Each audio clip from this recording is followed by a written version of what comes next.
Okay, so today we're looking at the 2019 AP Chem FRQ question 2. We're going to start with part A, work our way through it, skipping part B of that because it's dealing with material we haven't covered. Starting with 2A. Answer the following questions about the chemistry of the halogens. A. The molecular formulas of diatomic bromine, chlorine, fluorine, and iodine are written below. Circulate the formula of the molecule with the longest bond length. Justify your choice in terms of atomic structure.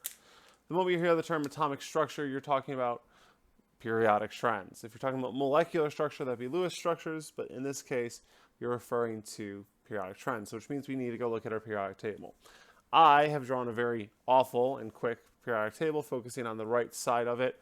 You have your noble gases here, which aren't relevant for this, but you have your fluorine, your chlorine, your bromine, your iodine, your acetine, and your TS. I forget what that one is.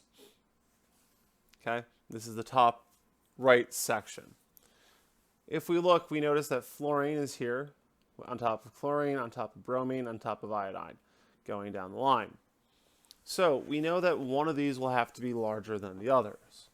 And if we think back, if we talk about our nucleus, N, you see, we talked about how every time you go down a row, you add a ring or energy level of electrons. Now, we talked about how this model isn't exactly accurate, but it's still useful right here. So the first row going across this way would have one ring. The second row would have two. Third ring would have three. Fourth ring would have four. And so on and so forth. So notice how every time I add a ring, this radius gets bigger. This atomic structure gets bigger, which means that you have larger molecules, which means you would have larger bond length, because bond length is measured from nucleus to nucleus. Okay, there's a greater distance between this nucleus and the next if you have more of these rings.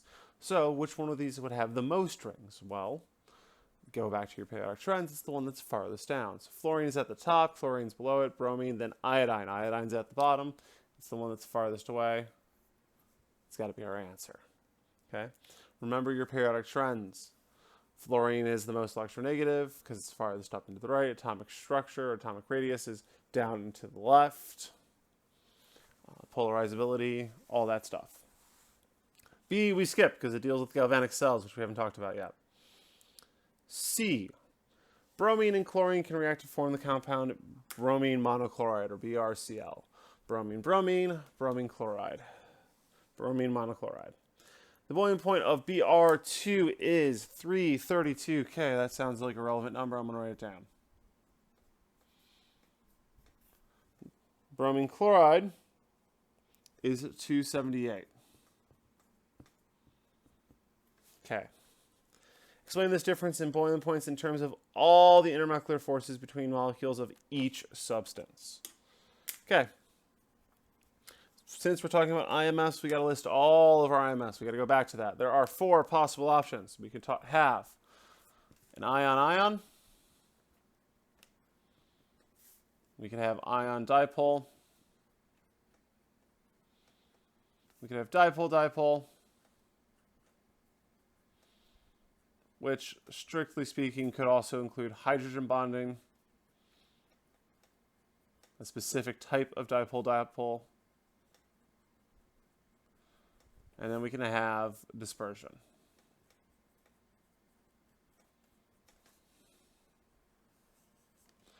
Okay, let's start at the top, work our way down. Ion-ion. Are these ions? Are these ionic bonds? Well, if you think back and you look at our periodic table, they're both over here in the top right.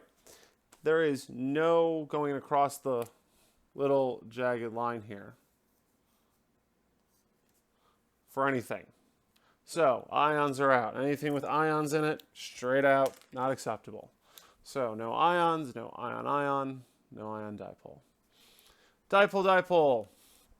Well, if we look here, bromine and bromine is the exact same molecule. You don't have something that's more electronegative than the other. But bromine and chlorine, chlorine's higher up. It's more electronegative, which means that you're going to have a slight permanent dipole. Okay, chlorine is going to be a slightly negative, which we do with the kind of partial negative. Bromine is going to be partially positive. Dipole, dipole.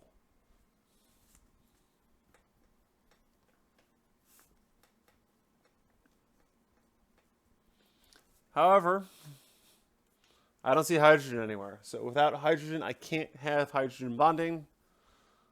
Goodbye. And then, as long as it has electrons, it will always have dispersion or London forces. So dispersion, dispersion. Okay? So now we've identified all the IMS presents. We need to talk about them. We need to compare them. We need to go, okay, which one's stronger? Well, quickest indication of something, if something's stronger, is its boiling point. So here, 332K is greater than 278, which tells us that these IMFs, all one of them, greater than these IMFs, all two of them combined. So let's put that into a sentence. Because even though that there only IMFs present in bromine and bromine is dispersion, there are more electrons in the bromine-bromine pair. That means that it's more polarizable, which will lead to stronger dispersion forces than the combined dipole-dipole and dispersion forces in the bromine monochloride, or the BrCl. Okay, this is evidenced by the boiling point. And if we go look at the answer key, it has everything that I just said, even explicitly talking about the boiling point. And there we go. Let's move on to DC. The compound BrCl can decompose into Br2 and Cl2 as represented by the balanced chemical equation. A 1 molar sample of pure BrCl, okay, 1 mole, let's go ahead and underline that, that's probably going to be relevant. Sample of BrCl is placed in a previously evacuated, means empty, rigid, means the volume's not going to change, it's always going to be that 2 liters, container at 298 K. Eventually the system reaches equilibrium according to the equation below. It says above, but I wrote it below. D, calculate the pressure.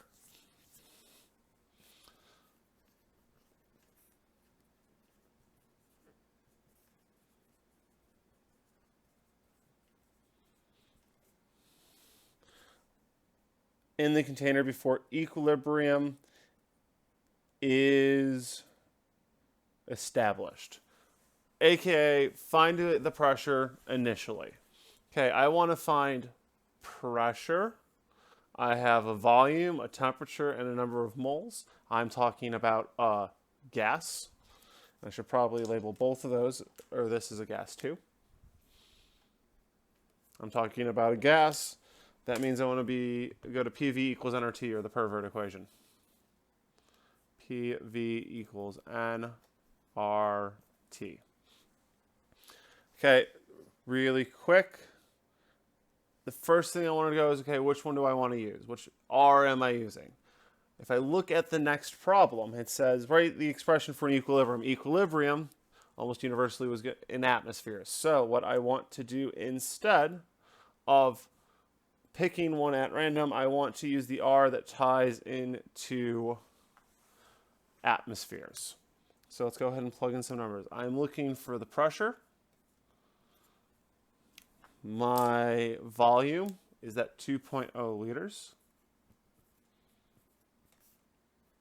Equals 0.100 times 0.08206. Again, this is the one that uses atmospheres for its pressure, times 298.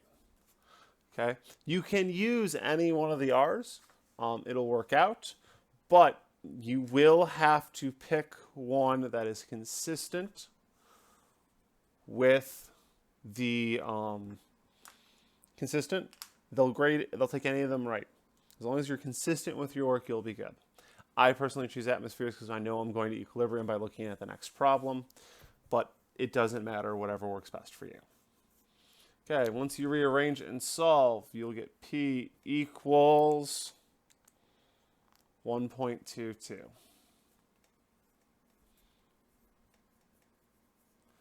Okay.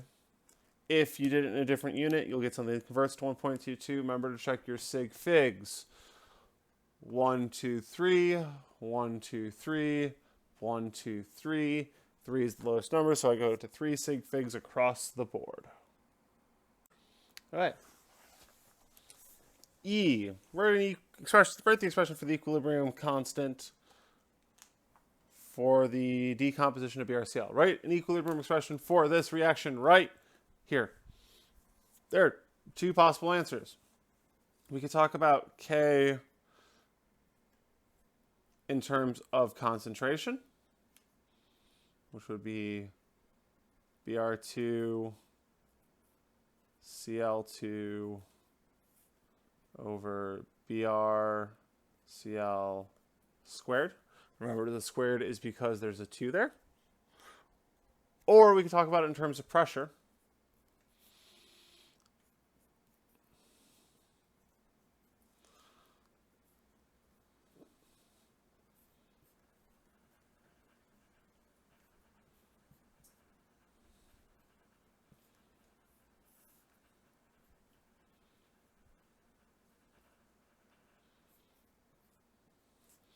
Okay, either one is acceptable. I personally prefer this one because we've been talking about pressure thus far. And the next one deals in pressure. Both are acceptable, both work. But this is all it's asking. Just write this expression out. This is free, easy points. The next one's slightly harder. After the system has reached equilibrium, 42% of the original BRCl sample has decomposed. Find the KEQ. Okay, we're talking about the original conditions. We're talking about the after conditions. We're talking about finding KEQ. That sounds like a nice table to me.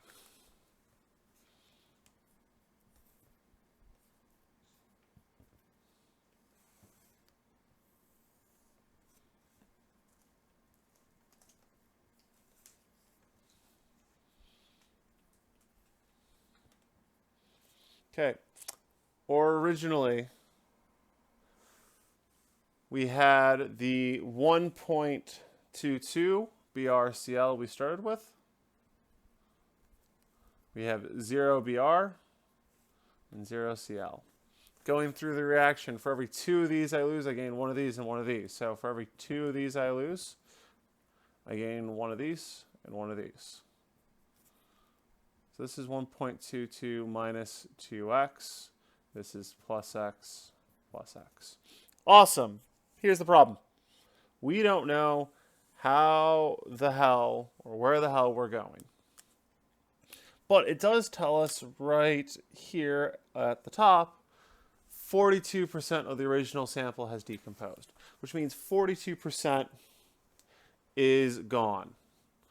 So in this particular case, 1.22 times the 0.42 will tell us 0.51 atmospheres of pressure gone.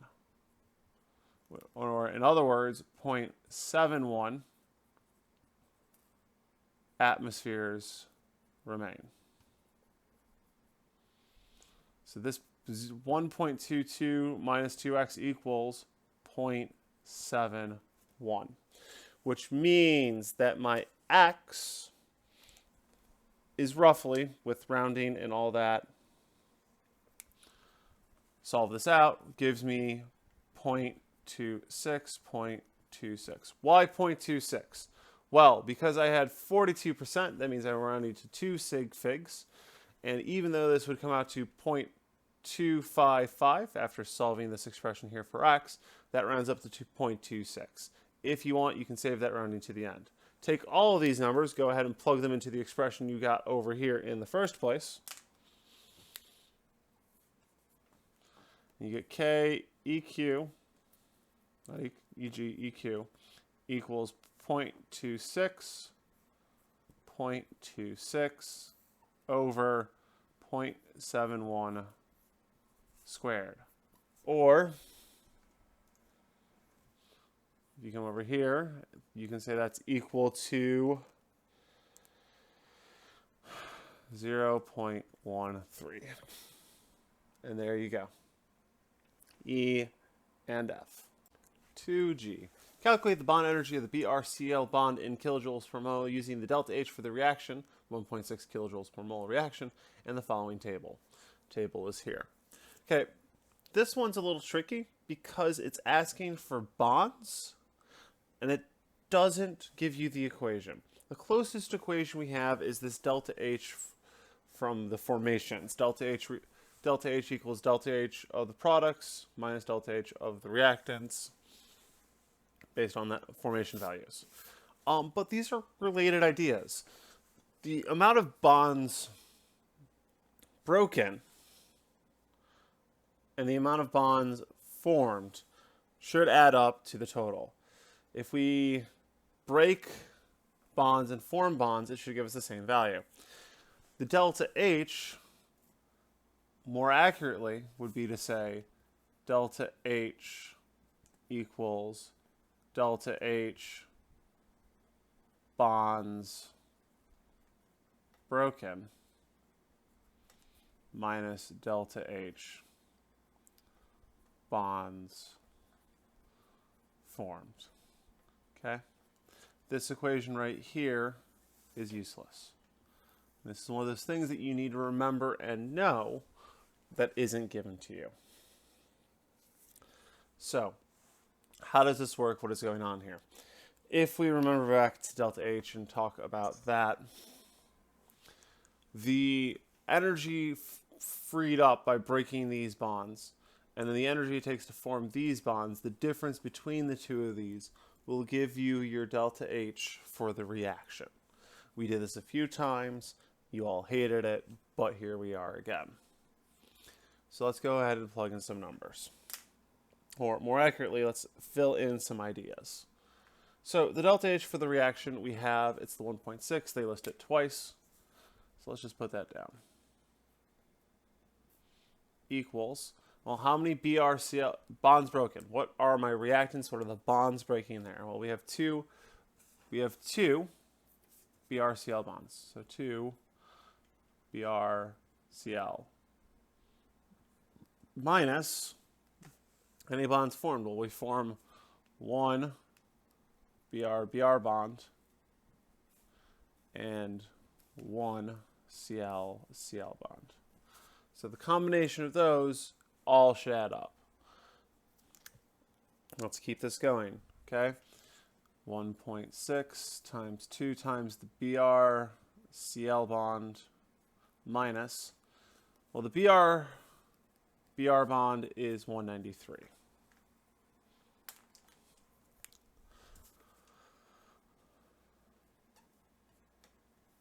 And the Cl bond is 243. And there's only one of each of those, so it's 1 times that number, 1 times that number. Rearrange and solve. You'll get 2 times BrCl equals 1.6 plus 193 plus 243. Or you'll get, once you do that math out, you will get 2 BrCl equals 437.6. So BrCl will equal 219 kilojoules after rounding. Again, check your sig figs. 1, 2, 3, 1, 2, 3, 1, 2. The reason we go to the 3 sig figs here as opposed to the 2 is a quirk of addition.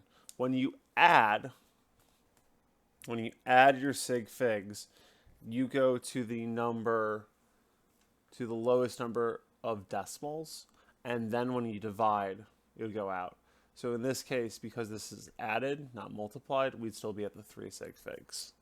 We'll do a review of our sig figs at some point in the future. But you should get the 219 kilojoules because this rounds up to 438. You should be in the right ballpark of this even if you weren't. And there you go.